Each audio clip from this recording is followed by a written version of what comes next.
Mari kita bersatu di dalam doa. Bapa di surga, kami bersyukur dan berterima kasih kepadamu pada malam hari ini atas waktu yang Tuhan anugerahkan kembali kepada kami. Komunitas alumni yang sungguh sadar bahwa tanpa Engkau kami tidak pernah layak dan bisa hidup normal di hadapan Tuhan di tengah-tengah dunia yang rusak, di tengah-tengah dunia yang penuh dengan pemberontakan, di tengah-tengah dunia yang di dalam diri kami juga syarat dengan berbagai pergumulan. Tapi kami bersyukur kiranya Tuhan yang menyapa kami melalui pembinaan GCLC selama 3 kali berturut-turut. Kami akan belajar dari satu kitab, yaitu kitab Nabi Yunus, yang sungguh Engkau punya maksud dan tujuan bagi hidupnya, bagi kota Niniwe, dan juga bagi penghuni kapal. Engkau menyatakan kuasamu dan kedaulatanmu, karena Engkaulah yang menciptakan mereka, termasuk Engkau juga yang menciptakan kami, dan Engkau yang berdaulat atas kehidupan kami. Kiranya pesan demi pesan yang akan kami baca dan renungkan, yang akan kami refleksikan dengan kehidupan kami boleh menemukan Tuhan yang sesungguhnya dalam hidup kami, yang membawa kami kepada satu suasana hidup di mana sebesar apapun pemberontakan kami sebagai umat-Mu, bahkan sebagai manusia yang belum mengenal Engkau, Engkau begitu mengasihi kami. Terima kasih Bapa yang baik, terpujilah Engkau. Inilah doa dan permohonan kami. Kami mohon kiranya seluruh fasilitas yang kami gunakan di posisi kami masing-masing semuanya dapat berfungsi dengan baik, sehingga kami bisa mendengar, kami bisa merenungkan, dan kami bisa meresponi kebenaran firman Tuhan yang akan kami baca bersama-sama. Dalam nama Yesus kami berdoa dan mengucap syukur kepada Tuhan. Amin. Iya, saya persilakan yang pertama saya minta kesediaan Clara untuk membaca Yunus 1 ayat 2 dan 3. Ya. Lalu ya sama nanti pasal 3 dan yang terakhir nanti si Bunga ya sama Nike. Silakan. Oke, Bang. Yunus 1 ayat 2 sampai 3. Bangunlah, pergilah ke Niniwe, kota yang besar itu. Berserulah terhadap mereka, karena kejahatannya telah sampai kepadaku. Tetapi Yunus bersiap untuk melarikan diri ke Tarsis, jauh dari hadapan Tuhan. Ia pergi ke Yafo dan mendapat di sana sebuah kapal yang akan berangkat ke Tarsis. Ia membayar biaya perjalanannya, lalu naik kapal itu untuk berlayar bersama-sama dengan mereka ke Tarsis, jauh dari hadapan Tuhan. Oke, Yunus 3. Masih ada satu lagi. Oh ya, Yunus 3 ayat 7 sampai 10.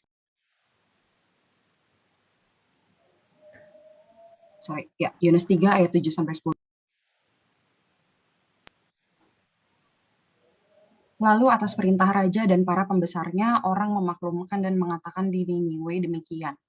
Manusia dan ternak, lembu sapi dan kambing domba tidak boleh makan apa-apa, tidak boleh makan rumput dan tidak boleh minum air.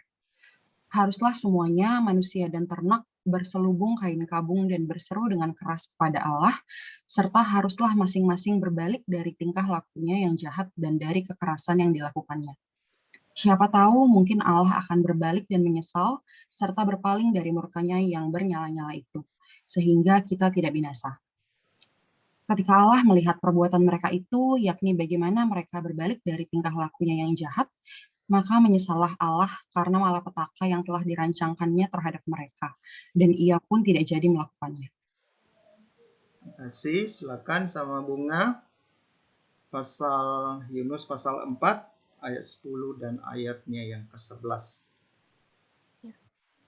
Lalu Allah berfirman, "Engkau sayang kepada pohon jarak itu, yang untuknya sedikit pun engkau tidak berjerih payah, dan yang tidak engkau tumbuhkan, yang tumbuh dalam satu malam, dan binasa dalam satu malam pula.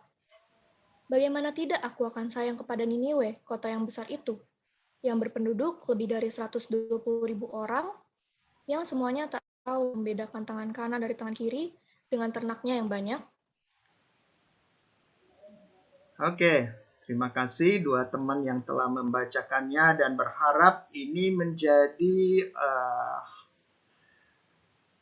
bagian-bagian penting yang kita akan coba lihat selama 3 kali pertemuan. Malam hari ini kita tidak akan kupas secara khusus ayat tadi, tapi saya mengajak kita untuk membacanya di awal supaya membawa kita kepada satu pemahaman yang utuh dari seluruh kitab Yunus. Bagaimana kita bisa melihat realita kejahatan itu satu kenyataan.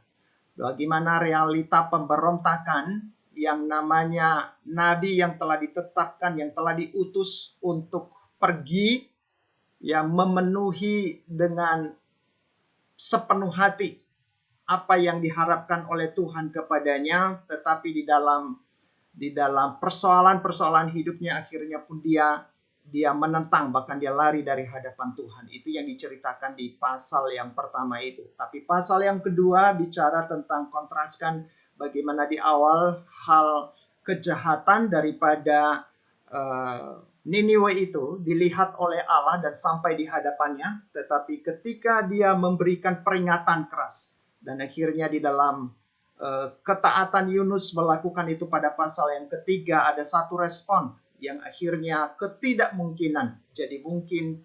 Akhirnya Allah mendengarkan seruan mereka dan melihat sikap mereka. Dan di dalam pasal yang keempat kita melihat bagaimana Tuhan mengingatkan Yunus di tengah-tengah pemberontakannya, di tengah-tengah ketidakrelaannya, bangsa yang bukan pilihan Allah itu, ya, bangsa yang jahat itu, bangsa kafir itu, orang yang seharusnya dibinasakan. Dikatakan, bagaimana aku tidak akan sayang kepada Niniwe, kota yang besar itu. Tetapi di balik semua realita kehidupan Niniwe, mau menyatakan bahwa Yunus, umat Israel, dan juga Niniwe itu sendiri sama-sama adalah ciptaan Tuhan. Nah, ini kiranya ini memenuhi hati dan pikiran kita juga sebagai orang-orang yang sudah hidup mengenal Tuhan, sudah hidup melayani Tuhan, sudah hidup juga di dalam berbagai realitas kebobrokan, kerusakan, dan kejatuhan kita. Kita akan melihat bagaimana kita menemukan belas kasihan Tuhan yang melampaui segala kenyataan demi kenyataan dalam hidup kita. Nah, tapi saudara-saudara, untuk memahaminya saya mengajak kita di dalam pertemuan kedua dan ketiga nanti saya akan membawa kita untuk melihat pasal demi pasal, ya, pasal pertama dan pasal kedua itu pertemuan kedua, dan pertemuan ketiga nanti pasal 3 dan pasal yang keempat. Tetapi bagian pertama ini saya mengajak kita untuk melihat konteksnya, sejarahnya, ya, dan tema-tema yang muncul di sana. Jadi ini relatif lebih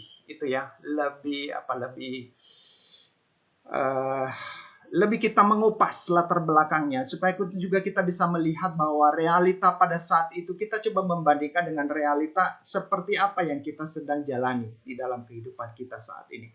Nah, saudara-saudara, kalau kita perhatikan kitab Yunus, kita melihat bahwa di dalam bagian yang pertama ini mari kita mengenal kitab ini. Kita mengenal kitab ini dan kita mengenal tokoh Yunus khususnya dan juga tema-tema apa yang ada di dalamnya. Kalau kita perhatikan mengenal kitab Yunus dalam arti sesungguhnya bukanlah perkara yang mudah, ya. Terutama dari segi sumber yang autentik dari sejarah awal kitab ini. Namun demikian, untuk mengenal pesan utama dari kitab ini, berusaha memaparkan beberapa sumber terbaik dari para ahli yang sudah melakukan penelitian terhadap kitab Yunus itu sendiri. Jadi saudara, kita akan melihat di dalam pembinaan JCLC kita kali ini, kita akan melihat beberapa poin pokok pikiran. Yang pertama, kita akan melihat posisi kitab Yunus itu dalam perjanjian lama, latar belakang sosialnya, siapa pembacanya, siapakah Yunus, penulisannya, tahun penulisan, dan pesan, ya, pesan dan tujuan kitab Yunus, serta teologi daripada kitab Yunus itu. Lalu kita akan melihat strukturnya sama tema-tema yang ada di dalam kitab itu sendiri. Sehingga kalaupun di dalam pertemuan kita selama 3 kali ini nanti tidak tuntas semua kita bahas dalam waktu yang singkat, teman-teman bisa meneruskan, ya, mempelajarinya, menggalinya ketika sudah tahu latar belakangnya. Saudara, kalau kita perhatikan tentang kitab Yunus dalam kanon perjanjian lama, maka kita melihat bahwa kitab Yunus ini dimuat di dalam 2 kanon. Yang pertama kanon Yunani dan kanon Ibrani. Kalau kanon Yunani, kitab Yunus termasuk kelompok 12 kitab nabi-nabi kecil dan diterima sebagai kitab yang historis. Jadi bukan sesuatu yang tidak terjadi di dalam sejarah, ya. Jadi kitab yang historis, benar-benar real adanya. Kalau ada salah seorang penulis buku yang tentang kitab nabi-nabi dalam PL menyatakan, yaitu Hazel Bullock, dia menyatakan bahwa kitab Yunus sebagai pendahuluan kepada kitab-kitab nabi-nabi dengan beberapa pertimbangan tanggal awal dan ditetapkan oleh penulis untuk Yunus oleh lebih menulis kitab Raja-Raja merujuk kepada 2 Raja-Raja 14 ayat 25. Tekanan kitab ini pada karir kenabian dan sifat transisi nubuat Yunus dari model praklasik ke klasik. Jadi ini kitab Yunus justru bagi si penulis ini menempatkan dia adalah kitab yang menjembatani dari praklasik ke klasik. Sehingga kalau kita melihat kisah-kisah yang ada di sana memberikan kita sebuah hal yang tidak begitu utuh. Termasuk nanti kalau kita lihat bahwa yang diberitakan di dalam kitab Yunus itu sendiri bukan pesannya yang paling banyak. Tetapi yang paling banyak diceritakan adalah tentang Allah yang menyampaikan pesan dan Yunus yang menerima pesan itu sendiri. Nah, kita bisa melihat pesannya nanti hanya beberapa kalimat aja. Itu yang kita lihat di pasal 3 dari kitab Yunus itu sendiri. Kalau kita perhatikan di kanon Ibrani, saudara, dikatakan kitab Yunus hanya diterima sebagai kitab pengajaran yang mengungkapkan realitas Yunus sebagai gambaran Israel pilihan Tuhan dan bangsa Asyur Niniwe yang jahat sampai di hadapan Tuhan. Ya, jadi dia hanya bersifat simbolis sebagai makna yang bisa ditafsirkan secara dalam bentuk perumpamaan, di dalam bentuk mitos, dalam bentuk-bentuk penafsiran yang lain. Nanti kalau kita lihat tentang ilmu tentang penafsiran.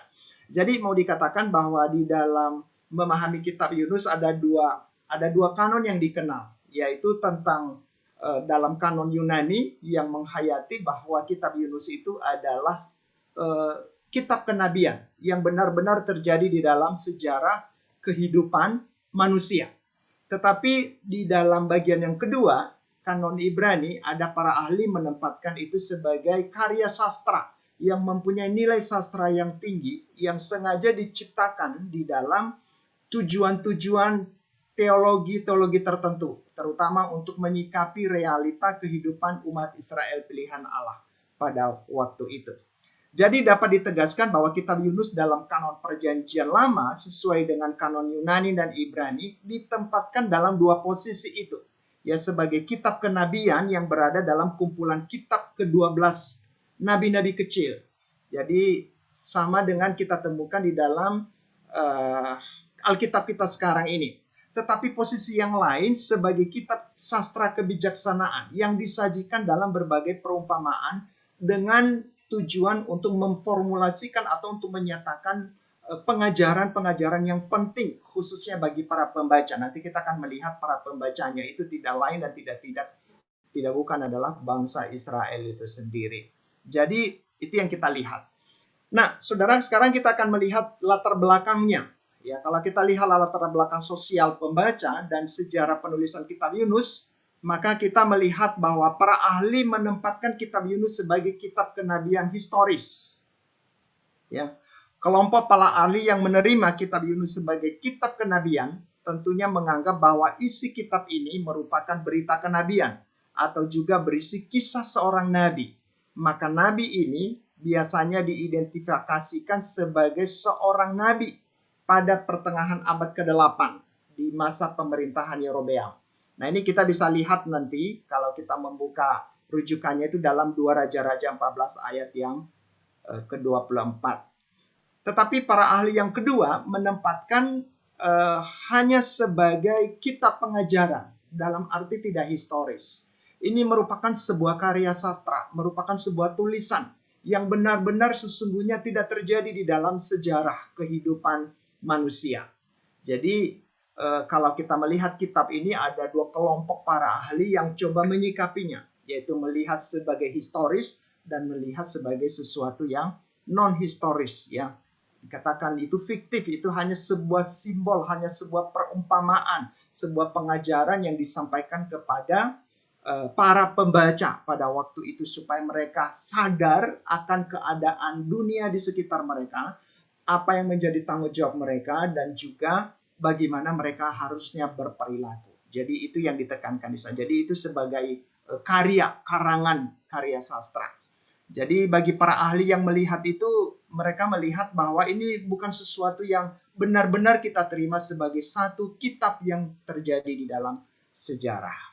Nah, saudara, jadi sejarah yang diceritakan dalam kitab ini sebenarnya bukanlah sejarah yang nyata terjadi. Itu menurut mereka, ya. Namun diletakkan dalam kerangka pemberitaan pokok ajaran tertentu atau diletakkan pada sebuah program teologia tertentu, ya, teologis tertentu.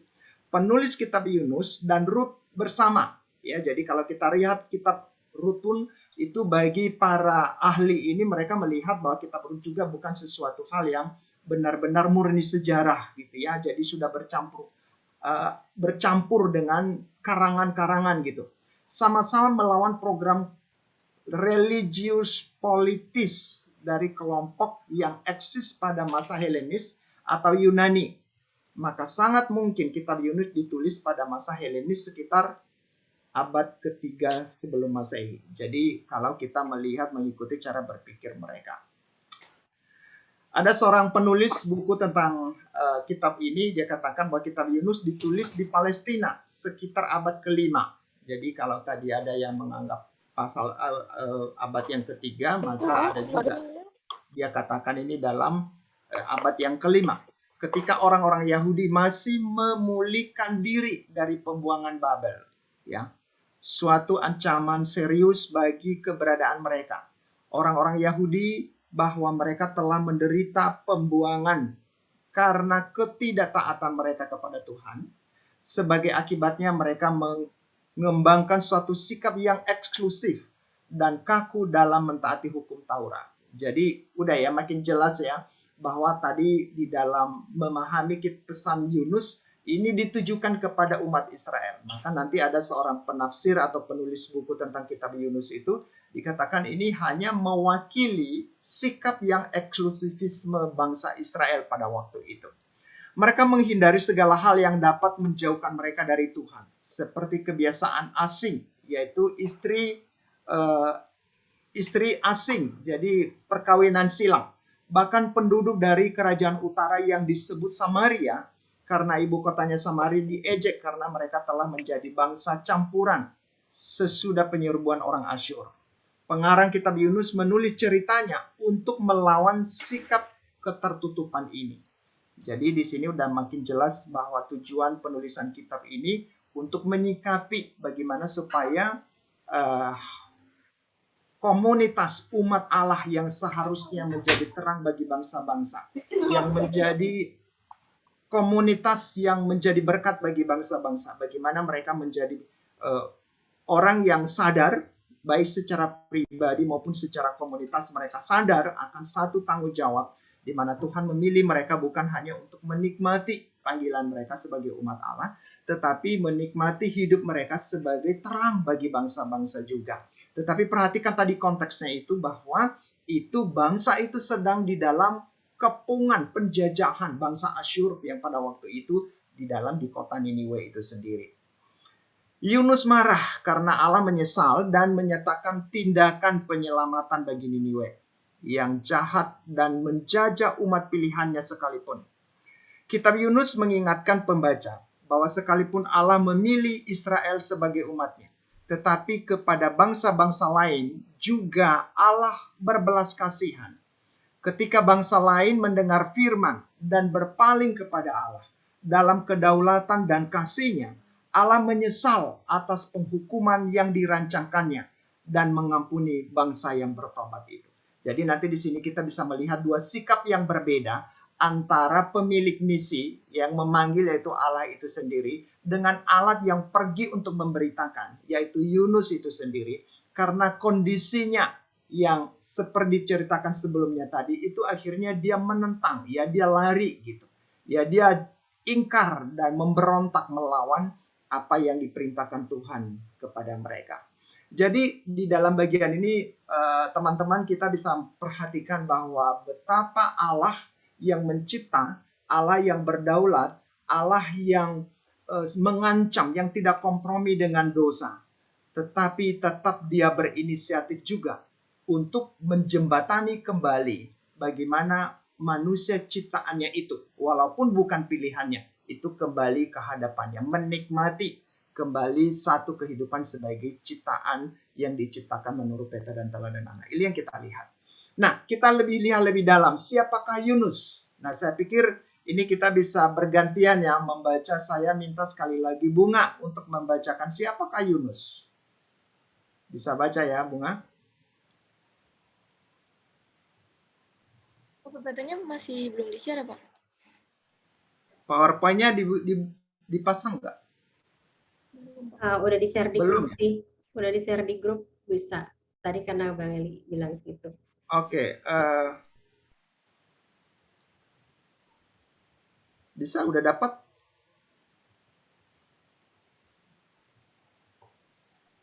Lagi download, Pak. Sebentar, saya kirim ya, supaya akhirnya bisa dapat. Atau di-share aja, Bang? Eh, Bisa. Udah Boleh. dikirim kok di grup. Ya.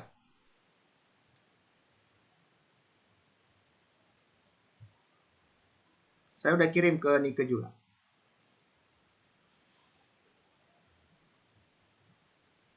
Ya, siapakah Yunus? Slide 13 ya. Saya udah share di WA secara pribadi ke Nike. Siapakah Yunus sesungguhnya? Makna apa yang terkandung dalam nama Yunus? Sedikit informasi pribadi yang diketahui tentang Yunus. Baik Yunus 1 ayat 1 maupun 2 Raja-Raja 14 ayat 25 mengenali dia sebagai anak Amittai. Dan ia berasal dari Gath-Hefer, sebuah kota kecil di bagian bawah Galilea, sekitar 3 mil sebelah timur Laut Nazaret, di daerah suku kuno Zebulon. Terus? Dr. Agus Santoso memberikan keterangan tentang makna Yunus sebagai merpati tolol. Seringkali nama Yunus oleh SKM itu, Bu ini. Merpati. Namun jika kita melihat akar dari nama ini, berasal dari akar kata nus yang berarti melarikan diri atau tidak stabil. Maka penggunaan nama tokoh ini merupakan sebuah program teologis dari penulis atau penceritanya. Nama Yunus di sini kontras dengan nama ayahnya, Amittai, yang merupakan kependekan dari Emet Yahweh, yang berarti Tuhan adalah kesetiaan, atau Tuhan adalah kebenaran. Ya, sebentar ya. Jadi saya akan coba komentar tentang hal ini. Jadi kalau kita mengenal Yunus, ini satu aspek yang kita mengenal tentang pribadi Yunus itu sendiri. Ya, dia katakan dia adalah di dalam bagian ini menyatakan bahwa Yunus itu adalah merpati tolol. Ya, ini bertentangan, tidak sinkron dengan sesuai dengan nama ayahnya Amittai yang dikatakan dengan Allah adalah kebenaran. Jadi nanti ini di dalam pendapat beberapa orang berikutnya ini akan muncul lagi nanti bahwa memang itu sisi kehidupan atau kondisi karakter yang dimiliki oleh Yunus. Jadi nanti semua bagian-bagian yang ada di dalam karakter Yunus ini ada juga di dalam karakternya kita. Kita adalah kita adalah Yunus yang tolol, kita juga benar-benar melakukan fungsi kita. Tapi bagaimana itu terjadi nanti kita akan melihat berikutnya. Silakan Bunga. Bu, siapa namanya? Dalam konteks pesan, ini ke? Dalam konteks pesan Alkitab secara menyeluruh, ada juga makna yang dikemukakan oleh Dr. Robert M. Solomon bahwa dalam bahasa Ibrani, Yunus berarti burung merpati. Nama itu mempunyai arti yang penting bagi orang Israel. Mengingatkan mereka peran penting seekor burung merpati dalam peristiwa air bah. Kejadian 8 ayat 8-12. Secara berkala, Nuh melepaskan seekor burung merpati keluar bahtera untuk memeriksa situasi bumi setelah hujan berhenti. Dan ketika akhirnya burung itu tidak kembali, taulah Nuh bahwa air telah surut dan mereka sudah bisa keluar dari bahteranya. Burung merpati menjalankan fungsi seperti pengukur temperatur. Ia membantu untuk memahami situasi yang sedang terjadi. Burung merpati juga beberapa kali disebut dalam Perjanjian Lama. Terus, Bagi umat Kristen sekarang, burung merpati dikenal sebagai simbol Roh Kudus. Karena pada saat Kristus dibaptis, orang melihat Roh Allah seperti burung merpati turun ke atasnya. Matius 3 ayat 16. Sebab itulah burung merpati sering digunakan dalam banyak lambang Kristen. Kita juga diberitahu bahwa Yunus adalah anak Amitai. Yunus 1 ayat 1. terus, Dalam bahasa Ibrani, nama ayahnya berarti kesetiaan. Nama dan asal-usul Yunus tampak sangat menjanjikan bagi pelayanannya, yaitu sebagai anak kesetiaan. Ia bisa memiliki pelayanan yang luar biasa dengan memberitakan kebenaran apa adanya, yakni menyampaikan gambaran yang akurat tentang kenyataan-kenyataan dalam hidup. ya.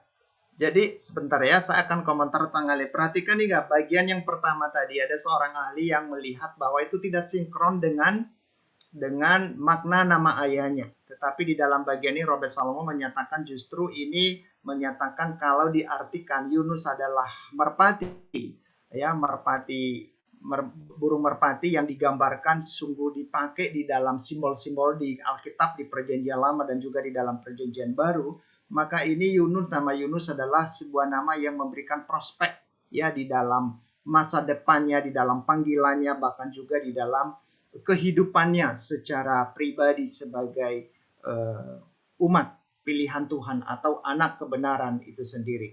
Nah, saudara, jadi perilaku Yunus bisa dibilang mencerminkan perilaku bangsa Israel. Bangsa Israel sebenarnya diutus untuk menyatakan kebenaran tentang Allah kepada bangsa-bangsa lain di dunia dan menjadi berkat bagi mereka. Ya, itu di dalam Kejadian 12 ayat 2 dan ayat yang ketiga. Jadi kalau kita melihat di Kejadian pasal 12, kita akan melihat bahwa bangsa itu bukan hanya dipilih untuk memiliki sebuah identitas sebagai umat pilihan Allah, tetapi setelah memiliki identitas itu dipanggil untuk menjadi terang bagi bangsa-bangsa, menjadi berkat bagi bangsa-bangsa di dunia. Nah, di sini nanti kita akan melihat bahwa kitab Yunus salah satu kitab dari perspektif misi Allah bagi bangsa-bangsa di luar bangsa Israel sendiri sangat kuat fondasi untuk membangun bahwa karena bangsa-bangsa lain atau suku-suku lain atau manusia lain yang belum percaya kepada Tuhan, mereka adalah objek daripada kasih Tuhan itu sendiri. Jadi bangsa Israel sebenarnya diutus bukan hanya untuk menikmati pilihan mereka, bagaimana mereka menjadi umat pilihan, tetapi mereka juga harus menjadi berkat bagi bangsa-bangsa lain. Ya, tetapi namun Israel hanya sibuk dengan dirinya sendiri. Hal yang sama dilakukan oleh Yunus. Ia diutus kepada bangsa Asyur, kepada kota Niniwe pada waktu itu. Tetapi ia memilih untuk melarikan diri. Ya, jadi itu bertolak belakang dengan daerah di mana dia dipanggil. Nah, kalau melihat gambaran tentang Yunus seperti itu, kira-kira apakah Yunus ini seorang nabi sejati? Ya, seorang nabi sejati. Apakah saya boleh minta kesediaan Moti untuk membacakannya? Sudah dapatkah poin-poinnya? Kalau belum dapat, saya minta Clara kembali untuk membacakannya. Yunus sebagai nabi sejati.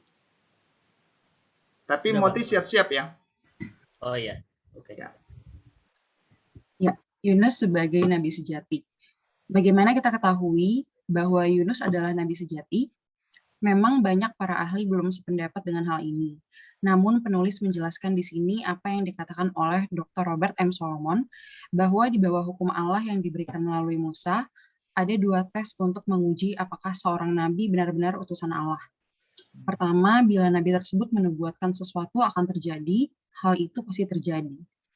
Jika sekiranya kamu berkata dalam hatimu, bagaimanakah kami mengetahui perkataan yang tidak difirmankan Tuhan? Apabila seorang nabi berkata demi nama Tuhan dan perkataannya itu tidak terjadi dan tidak sampai, maka itulah perkataan yang tidak difirmankan Tuhan. Dengan terlalu berani, nabi itu telah mengatakannya. Maka janganlah gentar kepadanya. Ulangan 18 ayat 21-22. Kedua, seorang nabi sejati akan selalu mengarahkan orang kepada Allah, bukan pada sesuatu yang lain. Apabila di tengah-tengahmu muncul seorang nabi atau seorang pemimpi, dan ia memberitahukan kepadamu suatu tanda atau mujizat, dan apabila tanda atau mujizat yang dikatakannya kepadamu itu terjadi, dan ia membujuk, Mari kita mengikuti Allah lain yang tidak kau kenal, dan mari kita berbakti kepadanya, maka janganlah engkau mendengarkan perkataan nabi atau pemimpi itu. Ulangan 13 ayat 1-3. Terus, Nubuat yang akurat juga harus disertai dengan kehidupan yang menghormati Allah. Seseorang yang mengklaim diri sebagai nabi harus dinilai bukan saja dari ketepatan pesannya, tetapi juga dari cara hidupnya. Yesus memperingatkan pada para pendengarnya untuk berhati-hati terhadap para nabi palsu. Akan sulit mengenali mereka jika kita hanya berfokus pada tindakan yang tampak dari luar. Kita harus meneliti lebih dalam untuk bisa membedakan antara nabi yang palsu dan nabi yang sejati. Yesus berkata, "Waspadalah terhadap nabi-nabi palsu yang datang kepadamu dengan menyamar seperti domba. Tetapi sesungguhnya mereka adalah serigala yang buas. Dari buahnya lah kamu akan mengenal mereka." Matius 7 ayat 15-16. terus, Sebab itu, kita bisa mengenali seorang nabi sejati dengan menguji pesannya sekaligus karakternya. Baik perbuatan maupun sikapnya haruslah kita cermati. Mungkin saja dari luar, orang terlihat sibuk melakukan hal-hal yang rohani. Namun, di dasar hatinya, ia sebenarnya jauh dari Allah. ya, jadi Yunus lulus dalam tes yang pertama. Apa yang dibuatkan sungguh terjadi. Jadi itu nubuatannya terjadi. Lalu Israel berhasil menguasai kembali daerah-daerah perbatasannya yang sempat disebut musuh sesuai dengan firman Tuhan. Ya, dikuasai musuh. Ya, Allah Israel. Yang telah diucapkannya dengan perantaraan hambanya Nabi Yunus bin Amitai. Ya, itu 2 Raja-Raja 14 ayat 25. Selain itu, kita bisa melihat juga pada saat Yunus kemudian berkhotbah kepada penduduk kota Niniwe, rakyat kota itu bertobat dan kembali kepada Allah Yahweh, bukan kepada ilah-ilah lain. Jadi kita perhatikan tadi bahwa pesannya benar, lalu pesan yang disampaikan oleh Nabi itu juga mengarahkan orang kepada Allah dan akhirnya bisa merespon. Dan yang ketiga dipercayakan bahwa dijelaskan juga bagaimana dia menghormati Yunus sendiri menghormati Allah di dalam kehidupannya. Ya, bagaimana dengan karakternya sendiri? Yunus bukanlah penyembah berhala. Ya, ia juga tidak menghasut orang lain untuk menyembah berhala. Meskipun Yunus memiliki sejumlah kelemahan, ya perhatikan kelemahan. Tadi dia memberontak. Allah mengutus dia, tetapi dia tidak mau. Tapi perhatikan nanti di dalam pasal yang ketiga, dia juga taat melakukan dan akhirnya terjadilah pertobatan bagi kota Niniwe itu sendiri. Jadi meskipun Yunus memiliki sejumlah kelemahan, akan tiba saatnya menjalankan ujian berikutnya. Ya, Yunus masih memiliki hati yang mau bertobat dan taat. Jadi ini jadi poin ya teman-teman. Bahwa perjalanan hidup kita bisa kita jatuh bangun dalam kehidupan kita. Tetapi janganlah kita juga nanti ini yang kita lihat di dalam kehidupan Yunus. Para ahli tidak sepakat apakah Yunus bertobat atau tidak. Tetapi yang ditegaskan di sana bahwa di dalam ketaatannya di dalam pasal yang ketiga, itu akhirnya itulah cara yang Tuhan pakai. Dipaksa oleh Tuhan untuk pergi dan dia pergi dan akhirnya umat ciptaan Tuhan di Niniwe itu sendiri walaupun bukan pilihan Tuhan, akhirnya mereka bertobat gitu. Yunus masih memiliki hati yang mau bertobat dan taat ya di dalam walaupun terpaksa. Kalau kita lihat kisahnya di Yunus pasal 2 nanti setelah dia masuk di dalam perut ikan 3 hari 3 malam dan akhirnya dia menyatakan sebuah ungkapannya, doanya dari sana dan bagaimana dia menunjukkan sebuah penyesalan dan pengakuan terhadap Allah yang di dalam ketidakmampuannya untuk mengerti. Akhirnya dia bisa selamat ya. Tadinya dia anggap bahwa dia tidak bisa hidup lagi ya. Kalau kita perhatikan bahwa Yunus menunjukkan ketaatan untuk menyampaikan kabar baik kepada Yerobeam II. Ya, walaupun pesan yang dibawa Yunus itu membuatnya bisa disalahfahami sebagai nabi palsu yang berupaya menyanjung pendengarnya. Jadi ada waktu itu karena dia menyampaikan firman Tuhan itu dia pikir tadi bahwa dengan dia menyampaikan maka akhirnya itu bangsa itu tidak akan bertobat. Tetapi yang lain terjadi. Apa yang diceritakan di dalam kisah itu. Apakah ketaatan itu lahir dari karena Yunus memahami hati Allah? Nah ini menjadi sebuah refleksi yang perlu kita perhatikan. Silakan Bang Moti tentang keadilan dan kasih karunia. Silakan. Baca. Tentang keadilan dan kasih karunia sangat dipahami oleh nabi sejati. Hal ini juga menjadi bukti bahwa Yunus adalah nabi sejati. Mengapa Allah mengirimkan pesan yang dipermanis melalui Yunus? Mengapa Allah memberkati Israel dengan ekspansi dan kemakmuran, walaupun bangsa itu telah berpaling darinya? Alkitab memberikan beberapa informasi latar belakang yang membantu untuk memahami hal ini, bahwa sebab Tuhan telah melihat betapa pahitnya kesengsaraan orang Israel. Sudah habis lenyap baik yang tinggi maupun yang rendah kedudukannya, dan tidak ada penolong bagi orang Israel. Terus? Tetapi Tuhan tidak mengatakan bahwa Ia akan menghapuskan nama Israel dari kolong langit. Jadi Ia menolong mereka dengan perantaraan Yerobeam bin Yoas, ada dalam 2 Raja-Raja 14 ayat 26 sampai 27. Allah memerintah umatnya dengan keadilan dan belas kasih. Dia mencurahkan murkanya ke atas mereka karena mereka dengan keras kepala menolak kasih dan hukum-hukumnya. Tetapi Dia juga meratap, masakan aku membiarkan engkau, hai Efraim, menyerahkan engkau, hai Israel? Hosea 11 ayat 8. Rasul Paulus mengingatkan kita, Allah itu keras sekaligus penuh kemurahan. Roma 11 ayat 22.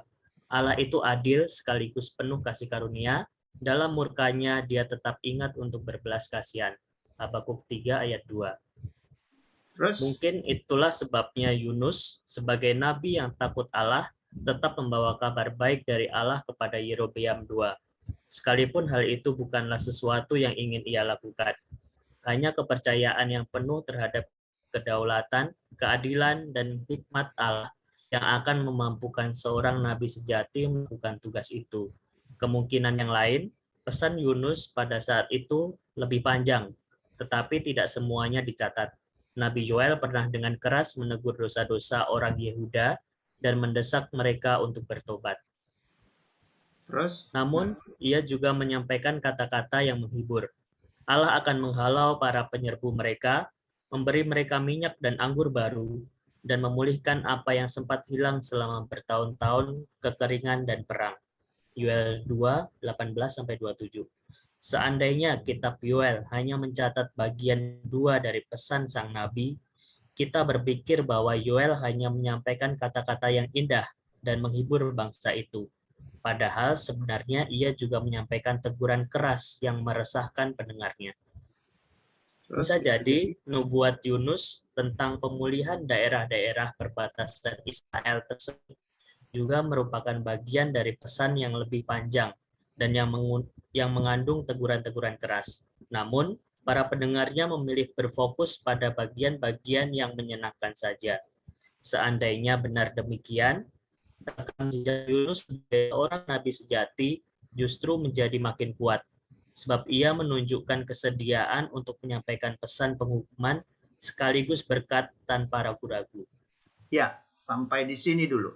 Kalau kita melihat bagian yang barusan dibaca oleh Mas Moti itu mengingatkan tentang bagaimana Allah memperlakukan bangsa Israel itu sendiri atau Yunus itu sendiri dengan bangsa-bangsa lain juga. Dalam arti bahwa ketika bangsa Israel pun sebenarnya dijajah oleh bangsa-bangsa lain, bangsa Asyur pada waktu itu tidak terjadi dengan sendirinya tanpa sebab. Itu juga karena dosa, karena pemberontakan bangsa itu sendiri.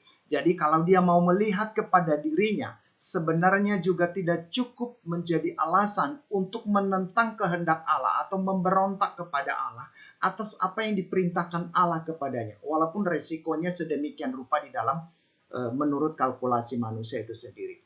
Tetapi bagian ini menjelaskan bahwa bagaimana Tuhan berlaku fair terhadap seluruh ciptaannya, ya, termasuk kepada umat pilihannya dan juga bangsa-bangsa yang tidak mengenal Dia, bahkan yang menjajah umatnya itu sendiri. Ya, berbeda. Nah, kita akan melihat ya di dalam satu pandangan ahli lagi dikatakan, Robert Salomo dikatakan bahwa para ahli yang hanya melihat kitab Yunus sebagai kitab sastra kebijaksanaan memiliki penjelasan bahwa tokoh Yunus adalah bukan tokoh nyata, tetapi hanya ditokohkan dalam kitab Yunus sebagai karya sastra yang bernilai tinggi. Kalau kita melihat tadi apa yang dibacakan oleh Moti itu mengingatkan bahwa ini sesuatu yang memang real kok terjadi di dalam sejarah bangsa Asyur dalam sejarah bangsa Israel pada waktu itu. Tetapi bagi sekelompok para ahli melihat kitab Yunus bahwa itu bukan benar terjadi di dalam sejarah, tetapi ini menjadi hanya sebuah kerangan yang mengingatkan bahwa bagaimana umat Israel diperingatkan. Ya kurang lebih sebenarnya pesannya sama gitu. Tapi lebih melihat bahwa orisinalitas daripada kitab Yunus itu sendiri, dua pandangan dikatakan historis dan non-historis itu sendiri. Di dalam bagian ini, Rabi Salomo mengatakan bahwa kitab Yunus menulisnya adalah Allah Sang Pencipta dan Pemilik Keselamatan yang Maha Pengasih dan Pengampun melalui nabinya Yunus atau seorang penulis yang mahir di awal abad yang ke-8. Jadi ini satu pandangan.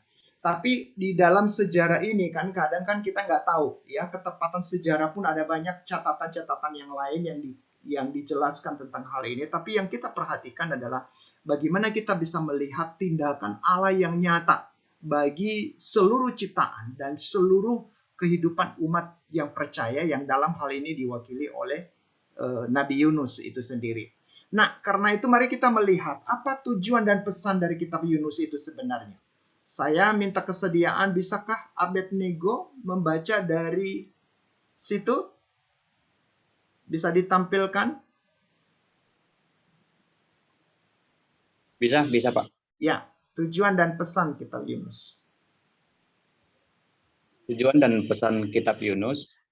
Tujuan dan pesan kitab Yunus memiliki dimensi yang begitu kaya dan beragam. Dari berbagai dasar pemikiran, para ahli telah berusaha memberikan tujuan dan pesan yang terkandung dalam kitab Yunus. C. Haskell Bullock bahwa menegaskan kehendak Allah yang tidak tertahankan dalam dunia ciptaannya. Dunia itu menjangkau jauh melewati perbatasan Israel, termasuk unsur-unsur alam dan memusatkan perhatian pada perkataan dan tindakan para nabinya. Tentu saja ada berbagai perkembangan kecil dari tema tersebut yang terjalinkan dalam kisah itu sendiri, dan kehendak Yahweh yang berdaulat yang dilaksanakan dengan perantara nabinya adalah unsur yang paling jelas.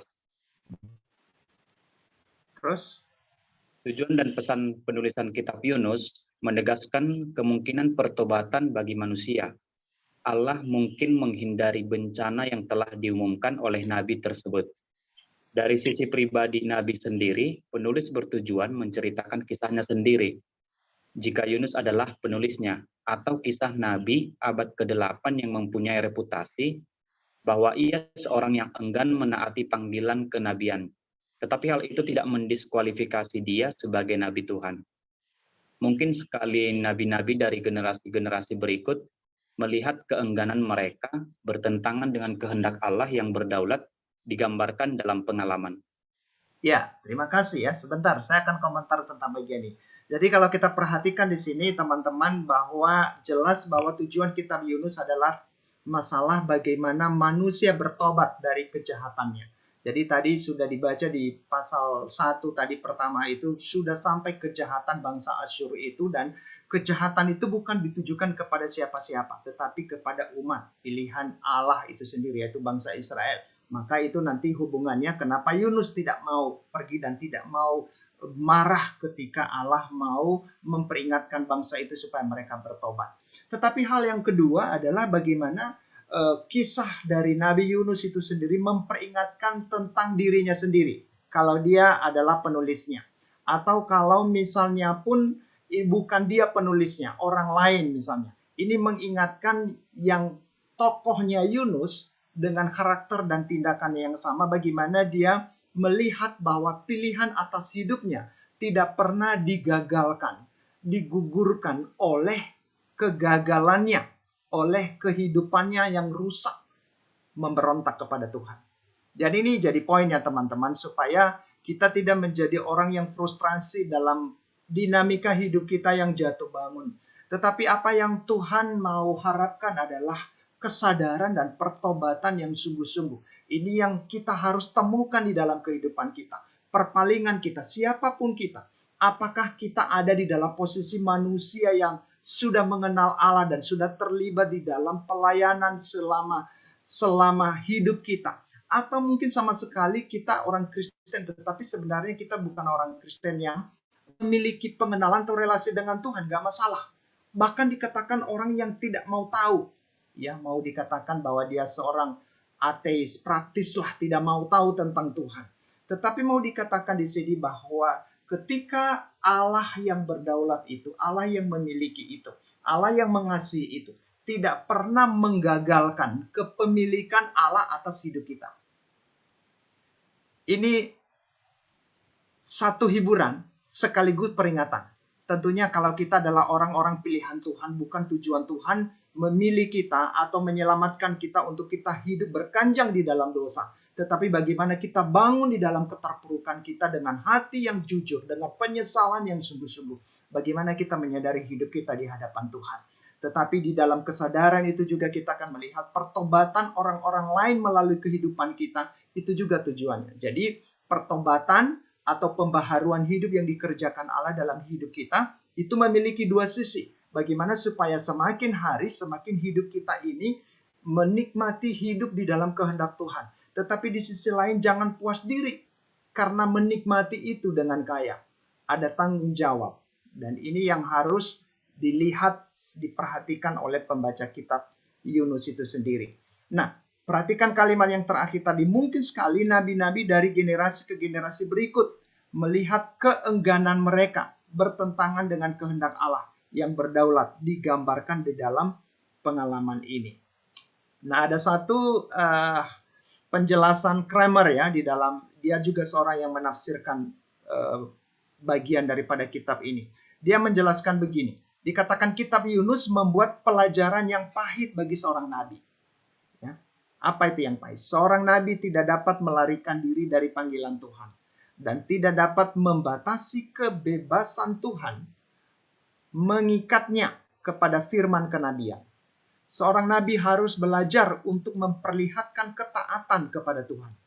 Jadi walaupun dia lari, maka dia harus memperlihatkan. Dan itu kita bisa lihat di pasal pertama, itu dia lari dari jauh dari hadapan Tuhan. Tapi pasal yang ketiga nanti dia melihat bagaimana dia taat melakukan itu. Walaupun masih ada perdebatan nanti ini benar enggak dari hati yang tulus, dari hasil pertobatan atau tidak. Nanti itu kita akan bicara dalam waktu berikutnya dalam diskusi nanti. Dalam hal ini si Nabi dapat belajar dari jejak bangsa-bangsa.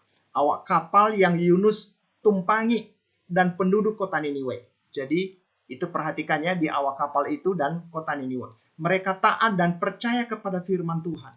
Kitab Yunus memperdengarkan suara yang sangat kritis tentang tugas kenabian.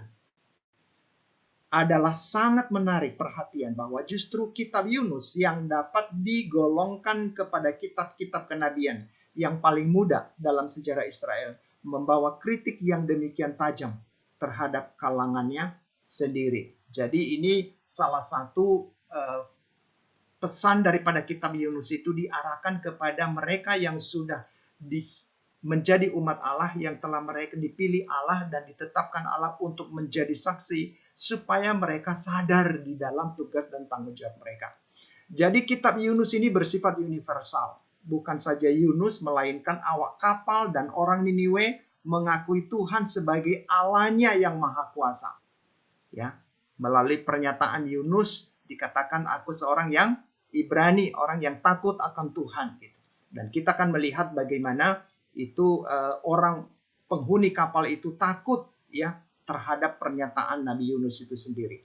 Dalam kitab Yunus Tuhan bukan saja menegaskan bahwa Allah itu adalah Allah Israel, melainkan Allah juga adalah Allah yang empunya langit, yang telah menjadikan lautan dan daratan. Nah, perhatikan ketika dia perintahkan ya, dia perintahkan angin, maka datanglah angin. Ketika di dalam penentuan Tuhan, Yunus ditelan ikan, lalu akhirnya dimuntahkan di darat, itu juga atas penentuan Tuhan.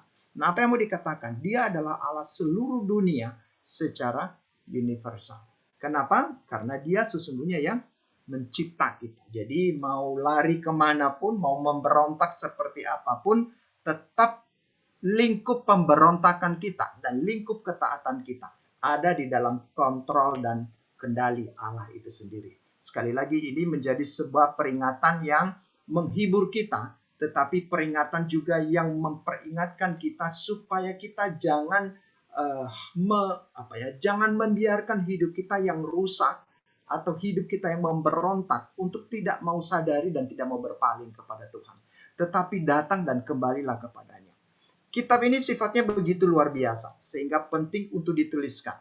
Hal ini berkenaan dengan beberapa alasan menurut Leon, ya sebagaimana diringkaskan sebagai berikut. Yang pertama, pesannya dikatakan kebutuhan untuk mengasihi bangsa-bangsa lain pada zaman itu. Jadi ketika bangsa Israel hanya hidup untuk dinikmati sendiri pilihannya sebagai umat Allah, maka kitab Yunus mengingatkan bahwa bangsa-bangsa lain loh, itu orang-orang lain yang belum mengenal Tuhan, itu juga menjadi bangsa di mana kamu harus memberitakan namaku kepada mereka. Allah telah memilih Israel sebagai umat istimewanya, ya, berabad-abad yang lalu, dan oleh karenanya untuk sementara waktu dia mengkhususkan firman-Nya bagi mereka saja. Tetapi dikontraskannya, bukan berarti bahwa dia melupakan bangsa-bangsa lain di seluruh dunia, melainkan justru itulah tujuan akhirnya, yaitu menyebarkan Injil ke seluruh dunia pada saatnya. Nanti kalau kita melihat juga kehidupan kita, bahwa ketika kita hidup di dalam kehidupan pelayanan yang sudah sedemikian nyaman, sudah sedemikian teratur, lalu akhirnya kita seakan-akan agak susah bergerak untuk pergi keluar menjadi berkat, membawa berita kesukaan, berita keselamatan kepada Tuhan, maka kadang-kala Tuhan memperingatkan kita dengan berbagai kondisi yang akhirnya mau tidak mau, bahkan ketika kita memberontak seperti Yunus pun, Allah memanggil kita untuk menjadi saksi bagi mereka. Jadi kitab Yunus mengingatkan pembaca itu, yaitu bangsa Israel itu sendiri, sadar siapakah identitasnya dan siapakah Allah bagi mereka, dan seperti apa tanggung jawab mereka yang diperintahkan Allah sebagai umat pilihan bagi bangsa itu sendiri, ya. Melainkan justru itulah tujuan akhirnya, yaitu menyebarkan Injil ke seluruh dunia pada saatnya. Di dalam kitab Yunus, Allah menunjukkan bahwa dia tetap memperhatikan bangsa-bangsa lain, bahkan selagi dia bekerja dengan umatnya untuk mencapai tujuan akhir. Yang kedua, dikatakan ada kebutuhan untuk mengecam kepicikan orang-orang Yahudi pada zaman itu. Pengalaman itu sendiri telah memberikan pelajaran kepada Yunus, tetapi itu harus dituliskan untuk memberi pelajaran kepada semua orang Yahudi. Yang ketiga, dikatakan Yunus melambangkan Kristus.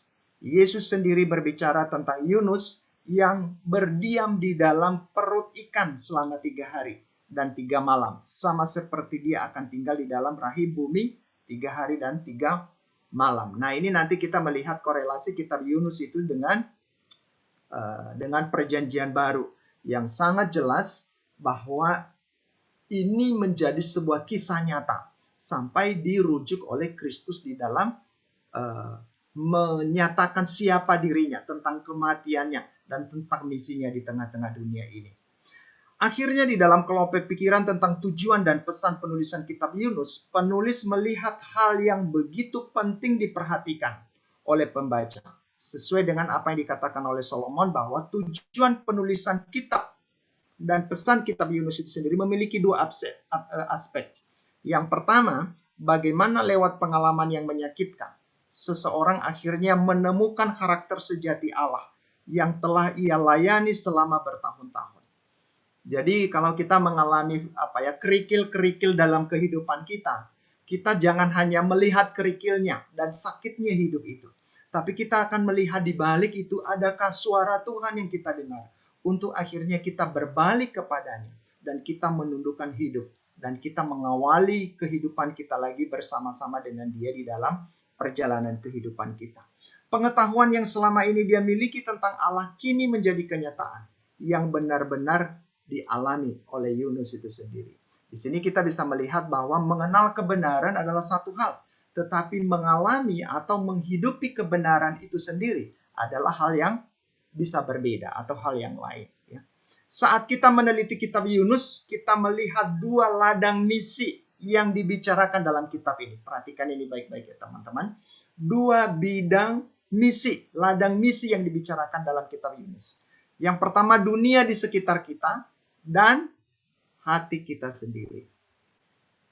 Jadi misi Allah di dunia ini adalah hati kita, hati anak-anaknya, hati orang-orang pilihannya, hati umatnya.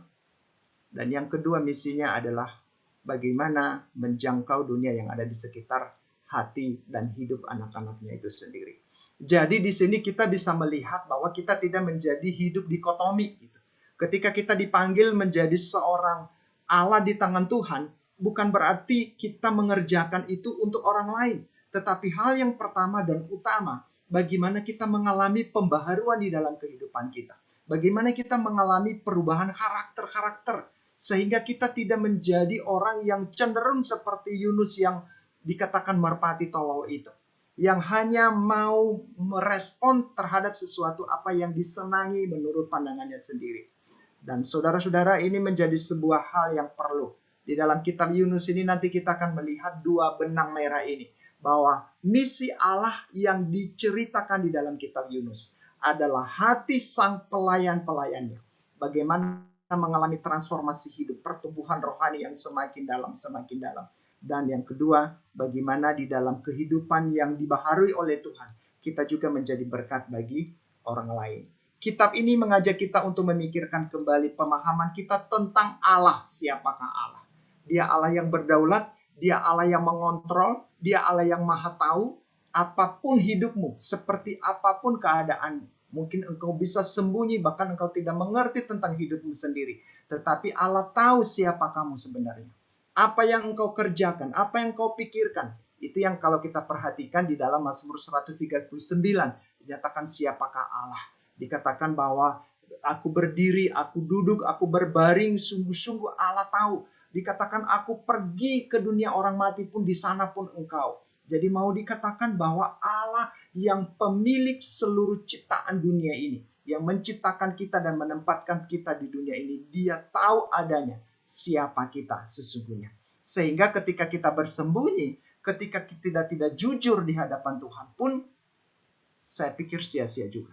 Suatu waktu kita akan menuai sikap yang memberontak kepada Tuhan.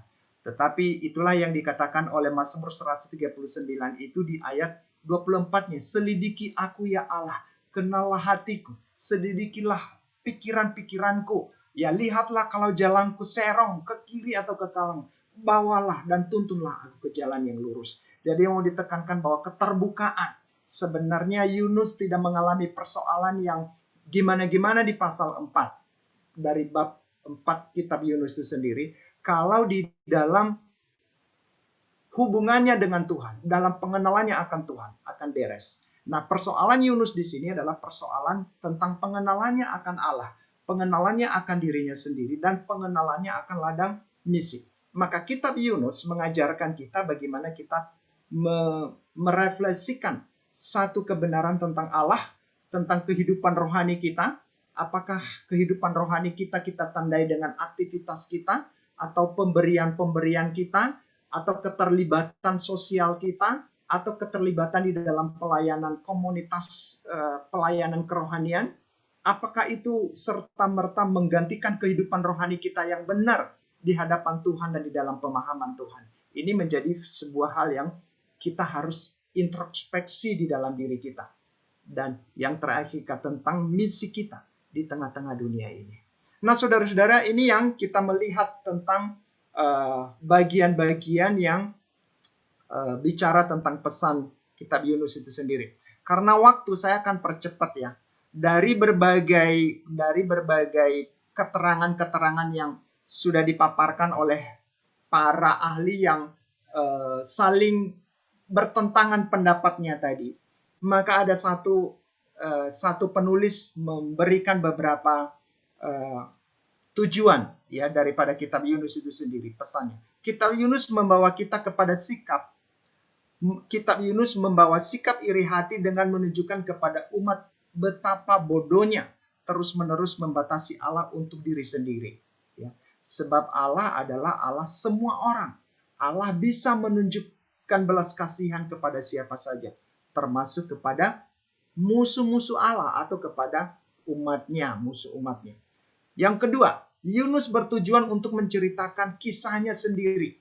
Jika dia adalah penulisnya, atau kisah Nabi abad ke-8 yang mempunyai reputasi bahwa ia paling banter, enggan mentaati panggilan. kenabian. Jadi menunjukkan sebuah teladan yang perlu disikapi ya di dalam perjalanan kehidupan orang-orang berikutnya, termasuk kita yang hidup saat ini, ya, menceritakan kisahnya. Jadi ketika kita melihat kegagalan Yunus di mana, maka tentunya itu dicatat bukan untuk kita ikuti kegagalannya, tapi bagaimana kita menang. Yang ketiga juga untuk menegaskan kehendak Allah yang tidak tertahankan dalam dunia itu menjangkau melewati perbatasan Israel pada waktu itu, ya, termasuk unsur-unsur alam yang memusatkan perhatian pada perkataan dan tindakan para nabinya. Pesan kitab ini mengetengahkan hak kedaulatan Allah untuk menguraikan tindakan belas kasihan kepada siapa yang dikehendakinya. Kendati pun tindakan Niniwe yang berusaha untuk menyelamatkan diri tidaklah menandai bagaimana diukur berdasarkan standar Allah untuk menjamin kelepasan mereka. Allah sangat menghargai langkah sekecil apapun ke arah yang benar, dan ia menunda pelaksanaan hukuman yang sudah diumumkan, ya, diperingatkan melalui Nabi Yunus itu sendiri. Orang Niniwe menghadapi ancaman kebinasaan, tetapi tidak akan segera terjadi karena kasih karunia daripada Allah, daripada Kristus itu sendiri, kalau kita lihat di dalam konteks perjanjian baru. Jadi apa yang mau dikatakan di sini? Yang penting adalah langkah kecil, ya. Mungkin kita katakan kita mau berubah 100% itu bisa, iya. Tetapi ketika ada langkah kecil pun mari kita melangkah menyadari siapakah kita dan dalam langkah apa kita, dalam hal apa kita harus berubah di dalam kehidupan kita.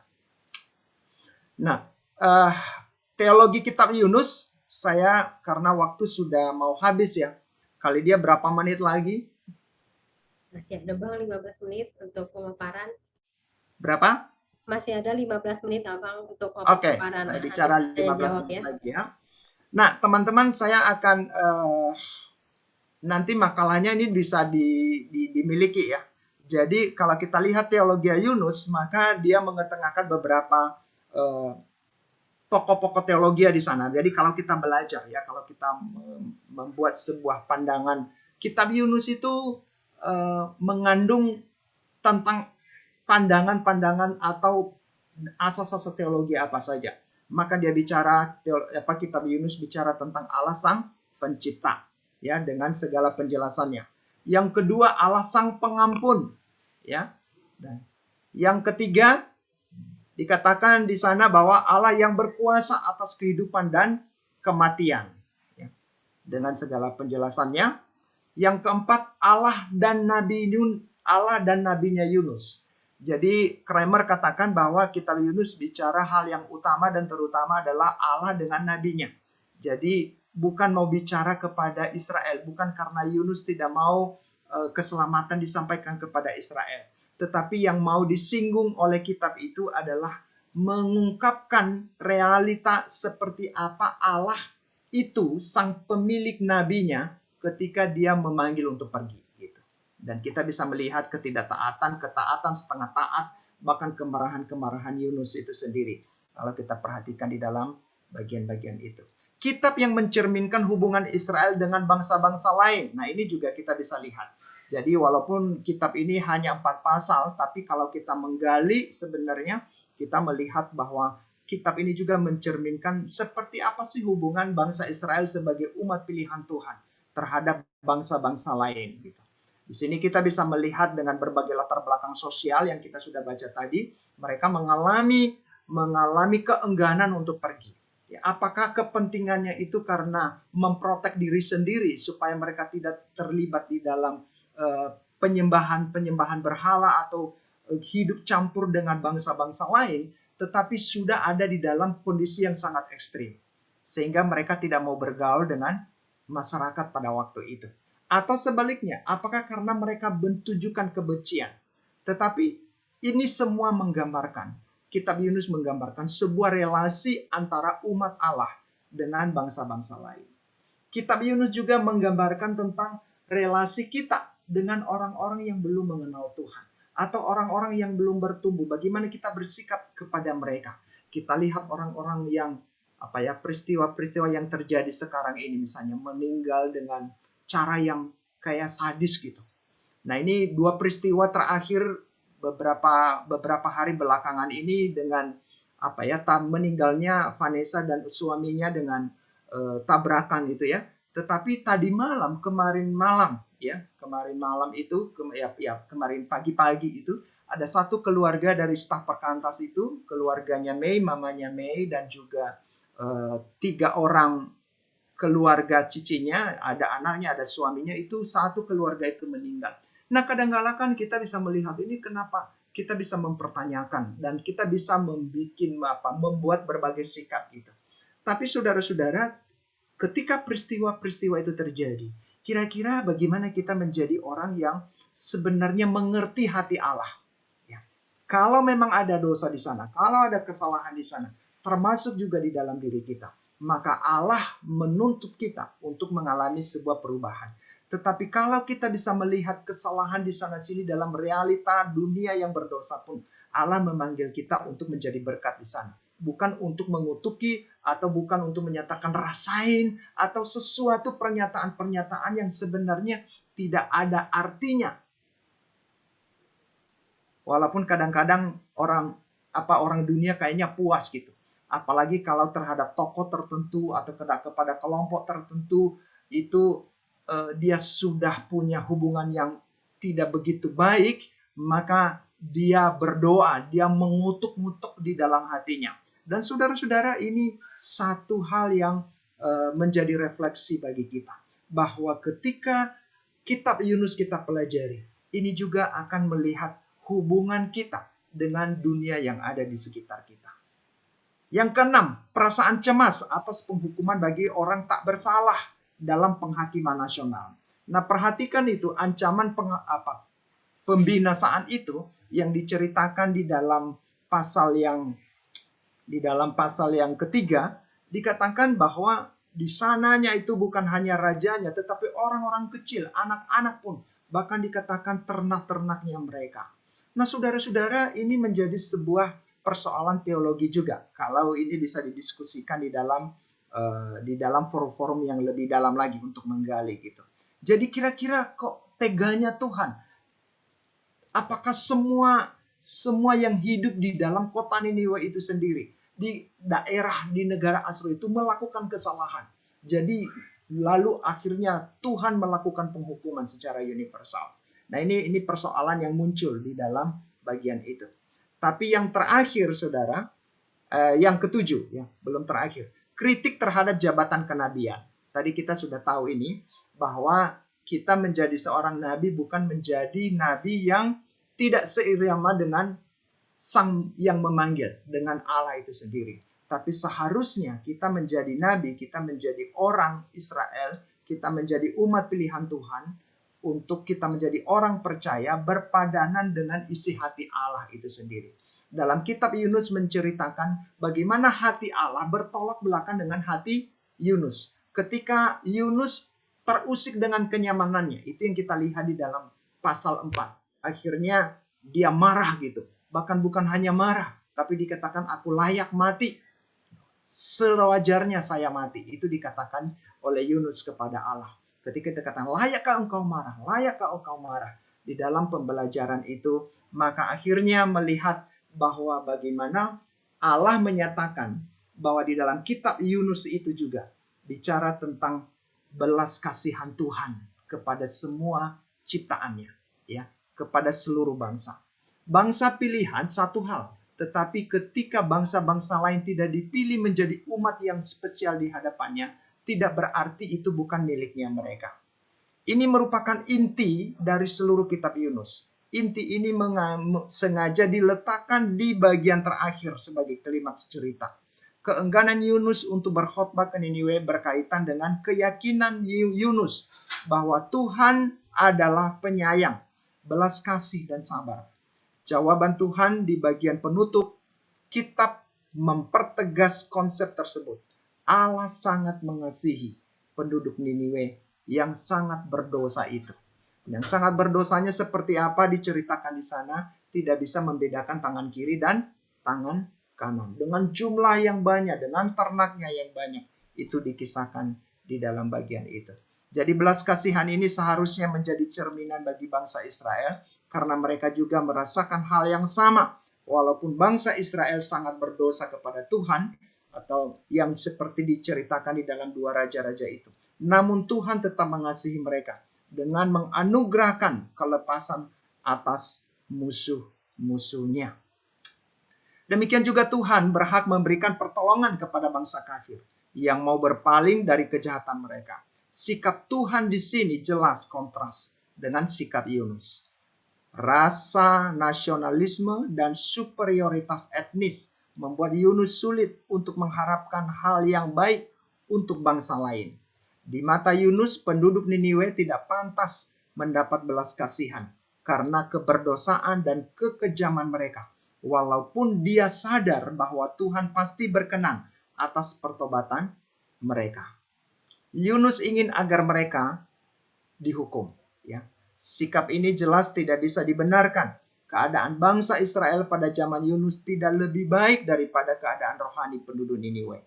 Perhatikan bagaimana juga bangsa itu suka menyembah kepada berhala, suka berpaling daripada Tuhan itu sendiri. Jadi kalau kita lihat kisah-kisah dalam perjanjian lama, kalau Tuhan mau menunjukkan belas kasihan kepada bangsa Israel yang terus berdosa, ya, yang suka memberontak, mengapa Tuhan tidak boleh mengasihi penduduk Niniwe yang jahat dan mau bertobat? Nah, ini menjadi satu pertanyaan. Yang ke-9 tentang kedaulatan Tuhan, ya, tentang kedaulatan Tuhan. Nanti silakan baca penjelasannya. Yang ke-10 tentang kemarahan. Ya. Jadi di sana mengekspresikan kemarahan. Perhatikan kemarahan itu teman-teman, perhatikan dikatakan bukan hanya marah biasa. Dikatakan selayaknya dia mati. Dan dia berbantai itu bukan kepada manusia, kepada Allah sang pemilik hidupnya. Adakah kita menjadi orang-orang seperti itu? Nah, saya pikir di dalam makalah ini kita akan masuk di dalam diskusi ya. Jadi kalau kita lihat struktur-strukturnya ada di dalam makalah, nanti bisa dipunyai, bisa tanya nanti ketika kita bisa tanya jawab di dalam pertemuan-pertemuan berikutnya. Atau nanti di dalam pertemuan berikutnya saya akan singgung tentang struktur dan pembagian ini. Tapi saya masuk di dalam bagian yang terakhir ya. Pembagian dari kitab ini supaya kita bisa dapat gambaran, saya akan coba melihat tentang potret kasih Allah bagi kaum pemberontak. Itu tema GCLC kita ini.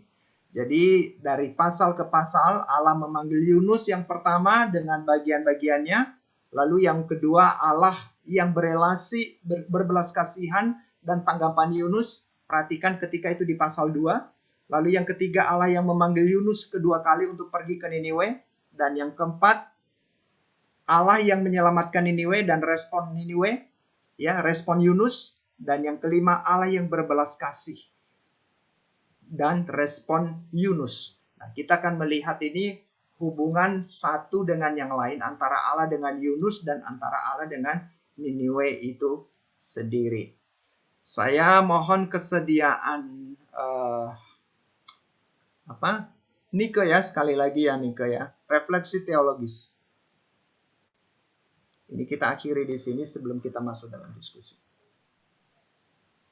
Di atas realitas keragaman pendapat para ahli, penting ditegaskan bahwa pesan dan tema utama kitab Yunus berpusat kepada Allah sebagai pencipta, memelihara, pembaharu, dan pemilik yang berdaulat atas segala sesuatu. Dari keberadaan dan karakternya, umat pilihan dipanggil untuk mengenal dan menghayati dengan benar siapakah Allah yang dia percayai dan layani dalam hidup ini. Berdasarkan pengenalan yang benar terhadap Allah, menghasilkan pengenalan diri sendiri di hadapan Allah. Inti pengenalan ini terletak dalam relasi dan persekutuan yang hidup dengan Tuhan. Pada saat relasi manusia benar dengan Allah, maka segala hambatan diri untuk mentaatinya dapat diatasi, dan dengan setia sanggup menyelaraskan kehendaknya dengan kehendak Allah yang memanggil dan melayani di dunia ini. Pengenalan terhadap Allah menghasilkan transformasi karakter kehidupan dan sukacita menjadi pembawa misi Allah bagi dunia. Terus, Fer? Saat kita meneliti kitab Yunus, melihat dua ladang misi yang dibicarakan kitab ini, yaitu hati kita sendiri dan dunia di sekitar kita diingatkan tentang Allah, pemilik segala ciptaan, Allah yang terus mencari pribadi-pribadi Yunus yang melayani, dan Niniwe-Niniwe di dunia sekitar kita. Kitab ini mengajak kita secara pribadi memikirkan kembali pemahaman kita tentang Allah, kerohanian kita, dan misi kita. Ya, sampai di sini ya teman-teman. Ini bagian refleksi ini yang mungkin membahas bagian yang mungkin bagi beberapa orang itu jadi boring ya, tadi beberapa konsep sebelumnya itu, tapi refleksi ini coba diendapkan ya. Makalah ini nanti bisa dibaca kembali pelan-pelan bagian refleksi ini. Mengingatkan kita bahwa kitab Yunus mengajak kita untuk melihat tentang Allah.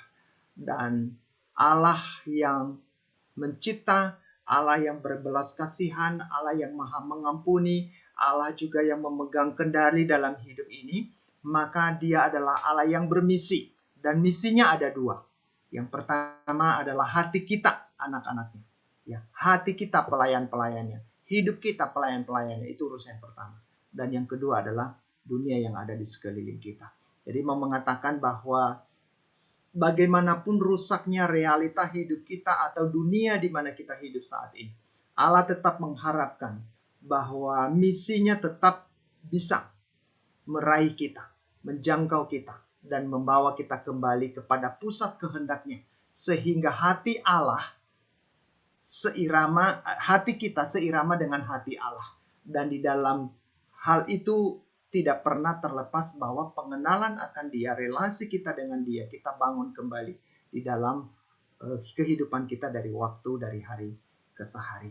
Saya akan akhiri di sini, kita masuk di dalam diskusi untuk topik yang sudah kita bahas di dalam sesi yang pertama ini. Silakan, Karin. Baik, saat ini kita mau buka ruang diskusi. Dari kakak atau abang, kalau ada yang mau bertanya, boleh pakai emoticon tangan dan bisa bertanya langsung. Apa ada yang mau bertanya?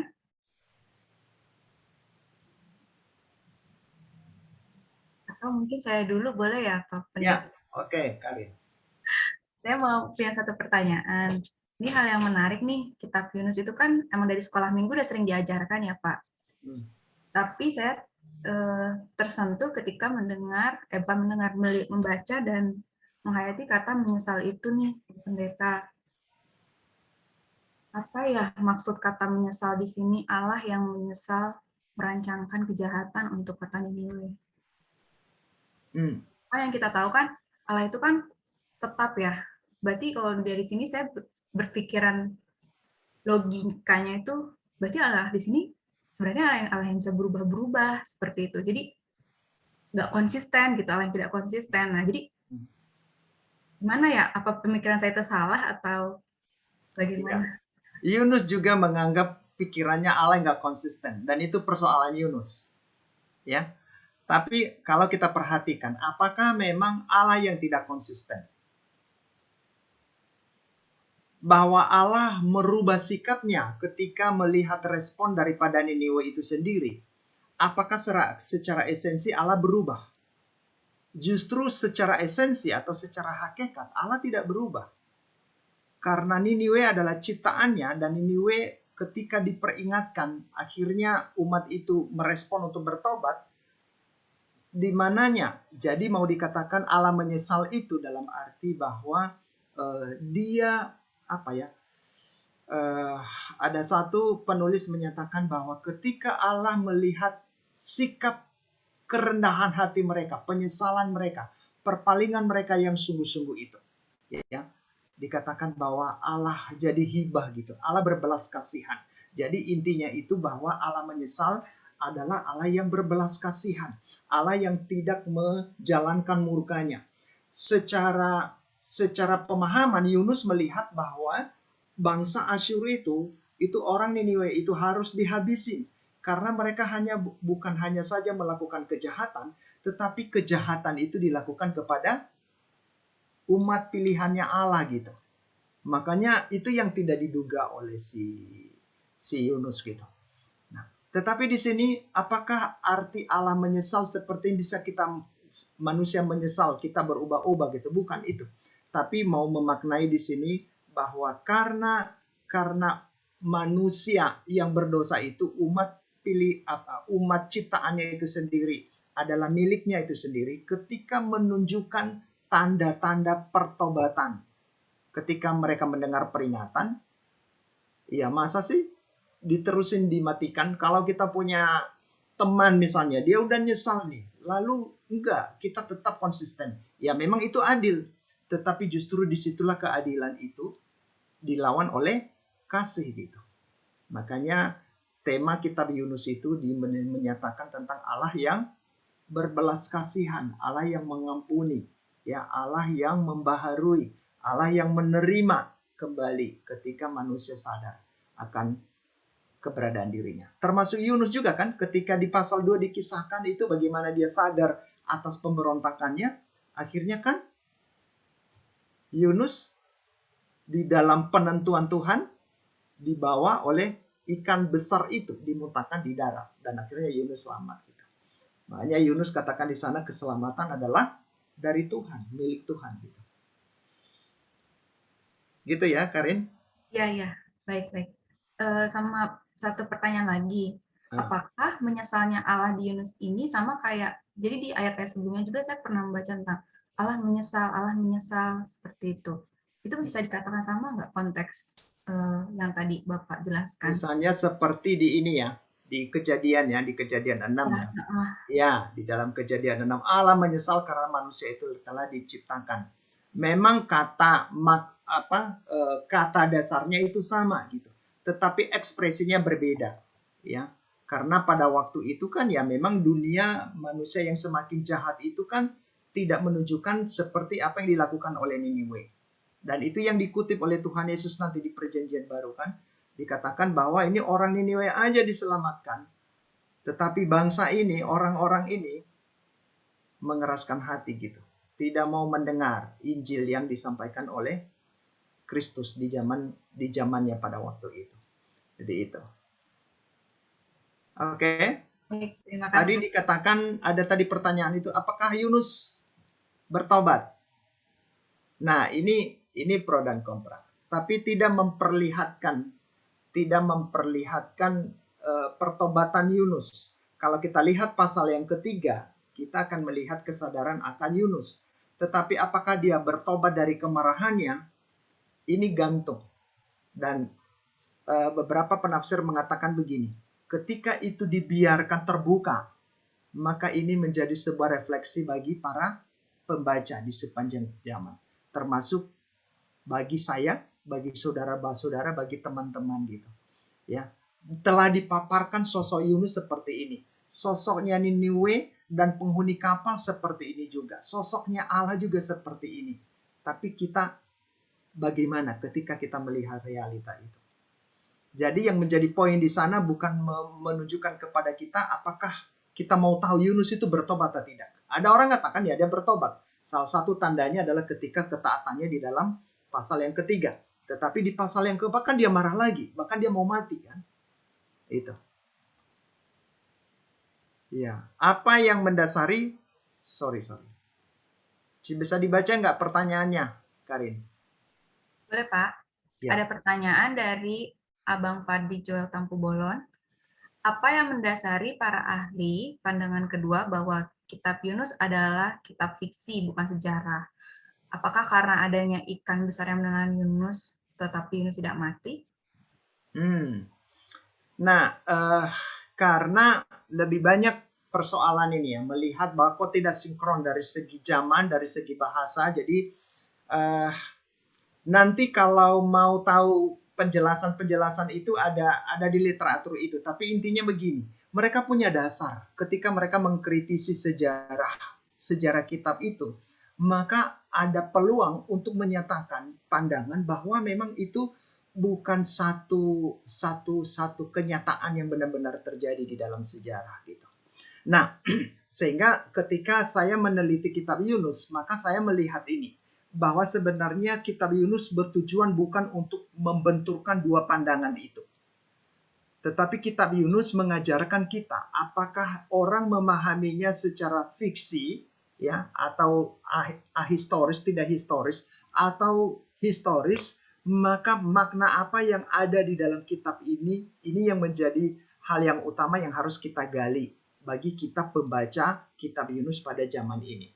Jadi saya coba mencari tahu beberapa literatur, tetapi dua pandangan itu tidak pernah ada ketemu. Ya, jadi mereka punya dasar sendiri juga, ya. Bahkan lebih banyak tulisan-tulisan yang menyatakan bahwa memang ini bukan sejarah yang nyata. Gitu. Ya, dikatakan nggak ada di dalam sejarah tentang bagaimana pertobatan massal itu terjadi. Gitu. Itu mereka punya data-datanya, gitu. Ya.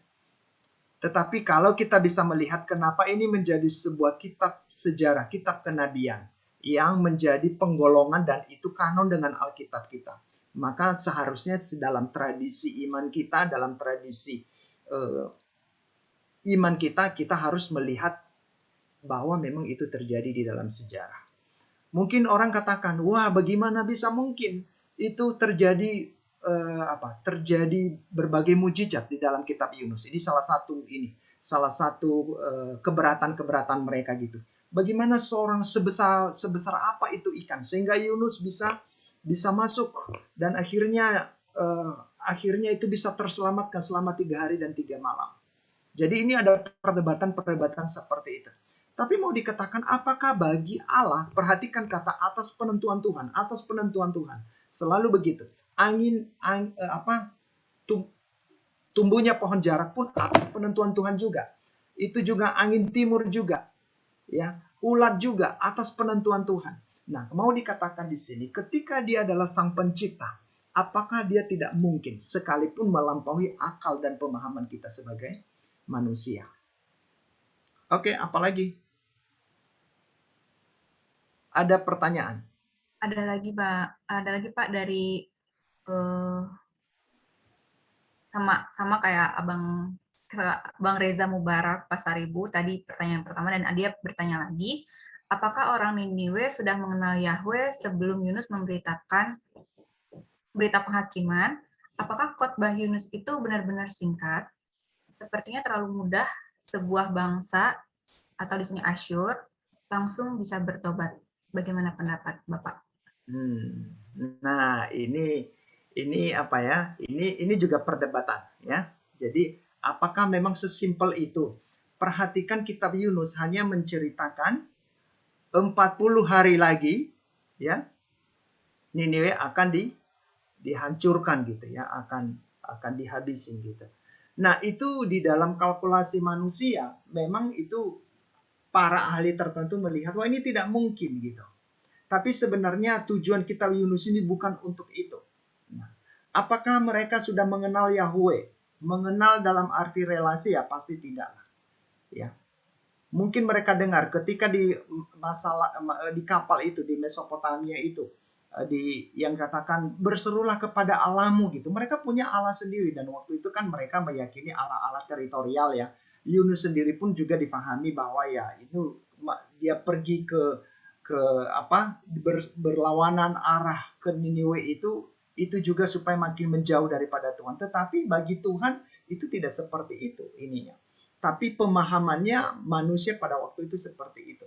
Nah, mengenal Allah, apakah mereka mengenal Allah ya? Kitab Yunus tidak menceritakan hal seperti itu.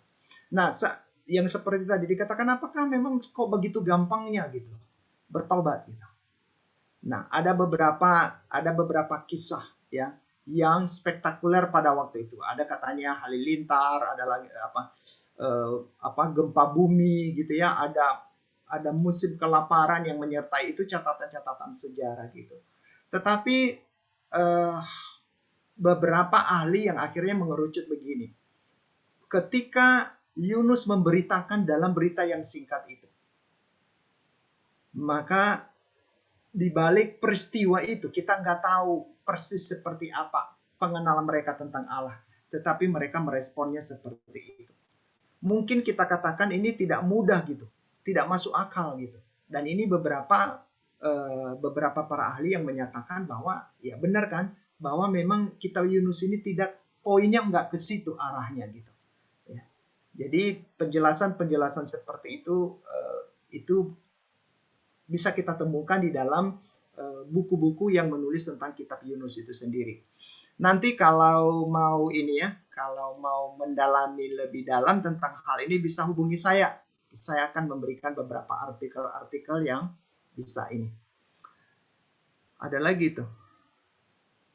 Ada Pak dari Kak Mazda, Ringo-Ringo. Kak Mazda tanya seperti ini Pak. Pada waktu kejahatan Niniwe, apakah tidak ada lagi nabi selain Yunus, sehingga Tuhan harus memilih Yunus sebagai pembawa berita keselamatan bagi umat Niniwe yang kontras menolak utusan dari Tuhan? Nah, ini juga nggak diceritakan ya. Tapi yang jelas kitab Yunus mengingatkan bahwa Yunus itu ditetapkan sebagai nabi yang diperintahkan pergi bermisi ke luar komunitas Israel itu sendiri. Jadi apakah ada? Ya pasti ada. Kalau kita lihat nabi-nabi kecil itu kurang lebih pasti mereka hidup di zaman yang sama gitu. Tetapi kenapa Yunus yang dipilih Allah? Nah itu kembali lagi kepada otoritas ya, kedaulatan Allah, pemilihan Allah atas Yunus itu sendiri. Di sini juga kita akan melihat bahwa ketika Allah sudah memanggil kita, maka dia akan mengerjakan sesuai dengan kehendaknya bagi hidup kita. Mau kita memberontak, kita mau lari kemana, atau kita mau sumpah-sumpahi diri dengan segala berbagai alasan, ya ini satu sisi bahwa Allah yang berdaulat di dalam kehidupan kita. Oke? Masih ada lagi? Boleh juga langsung bertanya kalau ini tidak mesti menulis.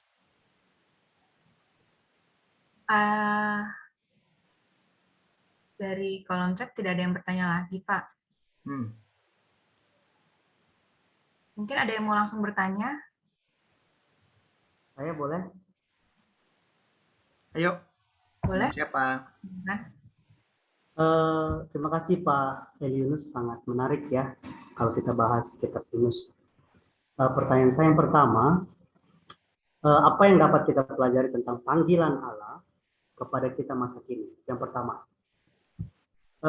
Yang kedua, kalau kita bicara potret kasih Allah bagi kaum pemberontak, tolong ditampilin dong Bapak ini, Bang ini. Ya, Bang, kalau kita bicara potret kasih Allah bagi kaum pemberontak, bisa nggak kita buat versusnya Sodom dan Gomora versus Niniwe? Bagaimana kita bicara potret kasih Allah bagi kaum pemberontak? Satu, dalam Yunus dikatakan kejahatannya telah sampai kepadaku. Lalu dalam Sodom dan Gomora sangat berat dosanya, Allah sendiri yang berfirman. Nah, bisa nggak kita buat versus itu? Niniwe versus Sodom dan Gomora. Satu dihancurkan, satu dapat potret kasih Allah bagi kaum pemberontak. Yang ketiga, Pak, boleh 3 ya Pak? Karena kan Bapak dosen kami, jadi biar banyak ilmunya. Justru tadi saya minta pendeta Michael ini merespon. Oke. David L. Baker kan nulis bahwa kalau dalam ringkasan dia pasal 1 sampai 4 itu intinya adalah keselamatan. Kurang dengar ya? Halo? Ya. Ya, halo Pak. Ya. Ya, kalau David L. Baker menulis ringkasan dari Yunus 1 sampai 4 itu dia buat temanya keselamatan dunia. Tetapi kayaknya ada melanjutkan pertanyaan Ibu Karina tadi, kayaknya ada kontras antara ayat 9 dan 10. Ayat 9 pasal 3 itu, siapa tahu mungkin Allah menyesal. Kata Allah dalam bahasa aslinya dipakai kata Elohim, Ha Elohim. Nah, seolah-olah tadi Bapak sudah jelaskan bahwa ada Allah teritorial. Tetapi dalam kata aslinya saya selidiki tadi pakai kata Elohim. Nah, mereka memakai kata Elohim, tetapi di ayat 10 ketika Allah memuat perbuatan mereka, nah seolah-olah kontras, apakah ini Allah bisa memberikan keselamatannya atas dasar orang Niniwe, atau sebenarnya kedaulatan itu sepenuhnya ada pada dia, sehingga dia memberikan itu. Terima kasih Pak, itu saja mungkin. Yang terakhir dulu supaya nggak lupa. Jadi memang ya Allah yang berdaulat. Jadi sebenarnya akhirnya bahwa kedaulatan Allah yang berdaulat untuk menyelamatkan itu Tetapi itu dari sisi Allah. Tetapi dari sisi Niniwe itu sendiri, ini kita bisa melihat, jadi ini bukan persoalan mereka ini ya, pertobatan mereka masuk neraka atau masuk surga ya. Ini kan konsep pertobatan yang dipahami dalam konteks pada waktu itu. Tetapi bagaimana mereka berpaling dari kejahatan mereka. Nah, di sini kita perhatikan sebenarnya nanti bahwa kitab Yunus tidak berdiri sendiri ya. Nanti nabi-nabi kecil yang lain akan memberikan penjelasan bagaimana pertobatan yang dihadapi oleh Niniwe itu sendiri. Jadi jelas dari sisi dia menunjukkan belas kasihannya itu bukan berdasarkan kelayakan Niniwe itu sendiri gitu. Ya. Tetapi lebih kepada bagaimana dia mengasihi Niniwe itu ya karena miliknya gitu. Karena dia berdaulat, karena dia mencipta gitu. Nah, yang kedua, apakah pertanyaan yang kedua, tadi yang ketiga udah ya. Yang ketiga, apakah memang orang Sodom dan Gomora dengan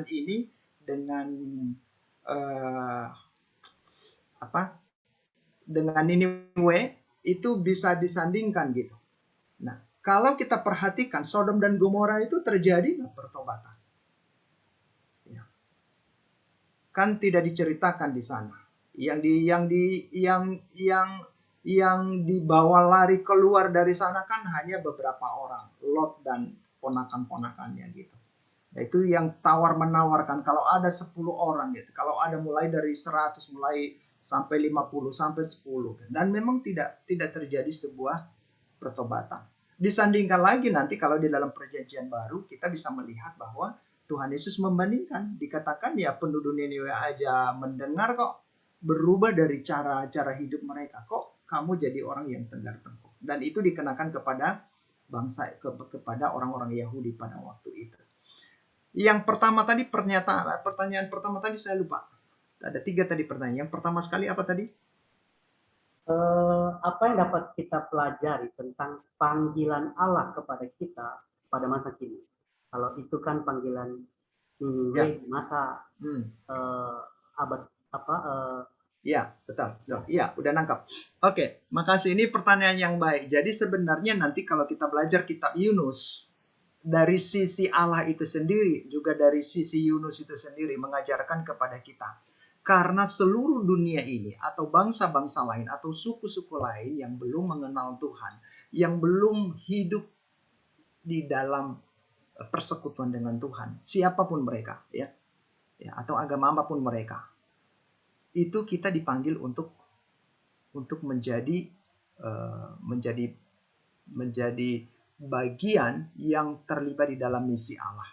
Nah, itu makanya kalau kita perhatikan di dalam refleksi yang saya ceritakan tadi bahwa Allah punya tujuan melalui kitab Yunus, dia menyatakan 2 hal itu tadi. Bahwa Yunus sendiri, para pelayan-pelayannya, Yunus zaman ini harus dipersiapkan oleh Allah untuk hati yang seirama dengan iramanya Allah. Dan tidak hanya puas menikmati itu, atau hanya puas menikmati di lingkungan persekutuan orang-orang punya, tidak. Justru kita lihat kitab Yunus ini menjadi sebuah dasar misi gereja, apakah kelompok, apakah komunitas, apakah institusi, untuk melihat dunia yang lebih luas. Ya. Jadi kalau kita lihat di dalam di Bait Allah misalnya, dalam perumpamaan penggambaran Bait Allah, kita akan melihat bahwa orang-orang yang ada di luar altar itu, di lapangan di luar Bait Allah itu sendiri, justru datang berbagai suku bangsa dan dengan berbagai orang-orang yang bukan orang-orang yang termasuk di dalam konteks komunitas Bait Allah itu sendiri. Tetapi justru disitulah kita menyadari bahwa karena mereka adalah milik Allah, karena mereka adalah diciptakan oleh Allah, maka kita yang telah dipilih secara spesial, kita yang mengenal Dia secara spesial, maka kita harus menggunakan hak kita sekaligus tanggung jawab kita untuk berbagi kabar keselamatan itu kepada mereka. Jadi saya melihatnya situ di dalam kitab Yunus, saya melihat hal seperti itu. Dan salah satu hal yang waktu saya menyelidikinya pun ini menjadi sebuah doa dan kerinduan saya, Tuhan, dalam sisa hidup saya, supaya tidak hanya saya melihat pembinaan kepada lingkungan siswa, mahasiswa, alumni atau lingkungan gereja, tetapi melihat kepada suku-suku yang di luar sana juga, yang sama sekali mereka belum mengenal Engkau secara pribadi. Dan ini menjadi sebuah fondasi yang sangat kuat yang diletakkan oleh kitab Yunus itu sendiri. Ya. Jadi justru Yunus ditetapkan sebagai pelayan, sebagai nabi untuk bangsa-bangsa lain. Sama perbandingannya kalau Paulus ditetapkan sebagai rasul untuk bangsa-bangsa bukan Yahudi. Begitu Pendeta Michael.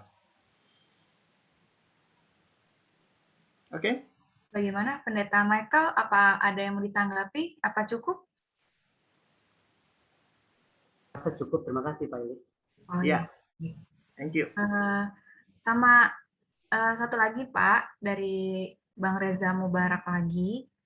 Bang Reza nanya, apa dasar bagi para ahli memasukkan kitab Yunus dalam Alkitab kanon? Apa dasarnya? Kanon di kanon Yunani maksudnya? Iya. Di kanon Yunani. Nah, kalau kita perhatikan penetapan kanon-kanon Yunani itu ya melihat orisinalitas sumbernya, ya. Jadi makanya kanon Ibrani menempatkan kitab Yunus di lingkungan karya sastra gitu. Jadi mereka punya dasar-dasar. Nanti kalau baca buku-buku yang tentang hal itu bisa ada juga di makalah itu tadi beberapa buku rujukan di situ.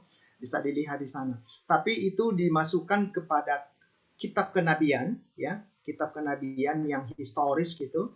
Itu penelitian para ahli tentang kitab itu bahwa ada orisinalitas yang memang ini benar-benar terjadi di dalam sejarah, sehingga dia dimasukkan di dalam kitab-kitab kenabian itu sendiri. Memang kitab Yunus sendiri itu beda dengan kitab-kitab nabi yang lain. Ya, kalau kita lihat tadi bahwa dia adalah kitab nabi yang praklasik, yang mengantar kepada kitab-kitab kenabian yang menceritakan karya-karya kenabian gitu. Makanya kitab Yunus lebih dekat kepada kisah yang menceritakan tentang Nabi Elia. Ingat kisahnya? Kan nggak ada kitab Elia ya, tetapi tentang Elia diceritakan gitu. Tapi kitab Yunus diceritakan ya kurang lebih seperti itu karena ini dalam proses sejarah perkembangan kenabian itu sendiri kita bisa melihat bahwa itu menjadi sebuah si Kassel itu menempatkan bahwa kitab Yunus itu ditempatkan di awal gitu. Itu kitab kenabian yang paling awal sekali karena pesannya yang seperti itu. Tetapi yang paling unik lagi dikatakan kitab Nabi Yunus menceritakan bukan berita yang disampaikan oleh Nabi itu singkat doang kok. Itu hanya beberapa kata gitu. Tetapi kitab Yunus menceritakan tentang pribadi sang Nabi itu sendiri. Beda kalau kita lihat Nabi Yeremia, Nabi Yeskiel gitu ya, Nabi Yesaya atau nabi-nabi yang lain gitu. Jadi ini yang menarik daripada kitab Yunus. Jadi waktu saya menetapkan pilihan pun untuk meneliti, saya melihat itu kok bisa, apa sih sebenarnya.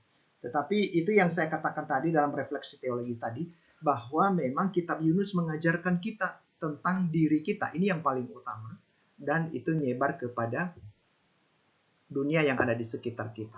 Nah, polanya juga sama kalau kita perhatikan. Bangsa Israel, kalau kita lihat Kejadian pasal yang ke-12, Allah memilih, Allah membentuk, ya, Allah memilih Abraham gitu yang mewakili nanti bagaimana pemilihan untuk bangsa Israel itu sendiri, bukan hanya untuk diri sendiri, tapi untuk segala bangsa, untuk jangkauan yang lebih luas. Gitu ya, Kak Masda ya. Nanti kalau belum puas, nanti kita akan bisa diskusi tersendiri. Ya, sudah tidak ada lagi pertanyaan, Pak. Bisa dilanjutkan ke Kalida atau Moti? Ya, minta Pendeta Michael menutup kita dalam doa firman Tuhan ini, respon firman Tuhan. Masih ada lagi pengumuman kan? Masih Pak. Ya udah. Pendeta Michael, mohon kesediaannya. Kita bersatu dalam doa. Segala puji dan syukur hanya bagi-Mu Tuhan, pemilik kehidupan kami, Allah yang begitu mengasihi kami, memberikan kesempatan bagi kami untuk merenungkan bagian firman Tuhan tentang kitab Yunus. Bagaimana kami memandang potret kasih Allah kepada manusia yang memberontak. Kami sungguh bersyukur ketika Engkau menegaskan melalui hamba-Mu bahwa Allah tetap mengasihi manusia. Allah tidak membatalkan kepemilikannya terhadap ciptaannya ketika sekalipun ciptaan itu melakukan kejahatan. Tetapi Allah menantikan pertobatan manusia. Dan itulah yang disampaikan oleh Nabi-Mu Yunus kepada bangsa Niniwe, dan bangsa itu pun bertobat. Kami sungguh bersyukur Tuhan atas firman-Mu ini, kiranya dalam refleksi teologis yang disampaikan hamba-Mu, kami boleh menjadi Yunus-Yunus masa kini yang menyampaikan kabar baik kepada sesama, dan juga kami direstorasi oleh firman-Mu, oleh Engkau sendiri. Karena kami sungguh bersyukur, ladang misi Allah sejatinya diri kami dan sesama kami. Oleh karena itu Tuhan, mampukan kami untuk melakukan panggilan kami sebagai orang yang percaya yang telah ditebus oleh Kristus. Maka baharui kami Tuhan selalu dalam firman-Mu, dan kiranya Tuhan yang terus memakai kami untuk menyatakan sabda firman-Mu, keselamatan kepada orang-orang di luar yang belum mengenal Kristus. Terima kasih untuk hamba-Mu, Bapak Pendeta Yunus dulu yang menyampaikan sabda firman Tuhan. Berkati beliau dalam pelayanannya, berkati keluarga, dan Tuhan pakai lebih untuk menyatakan kemuliaan-Mu. Dan juga berkati kami yang telah mendengarkan firman Tuhan. Tetaplah kami menjadi tangan Tuhan untuk menyatakan kasih-Mu di tengah-tengah dunia yang penuh dengan pemberontakan. Terima kasih Tuhan, di dalam nama Tuhan Yesus Kristus kami berdoa kepada-Mu. Amin.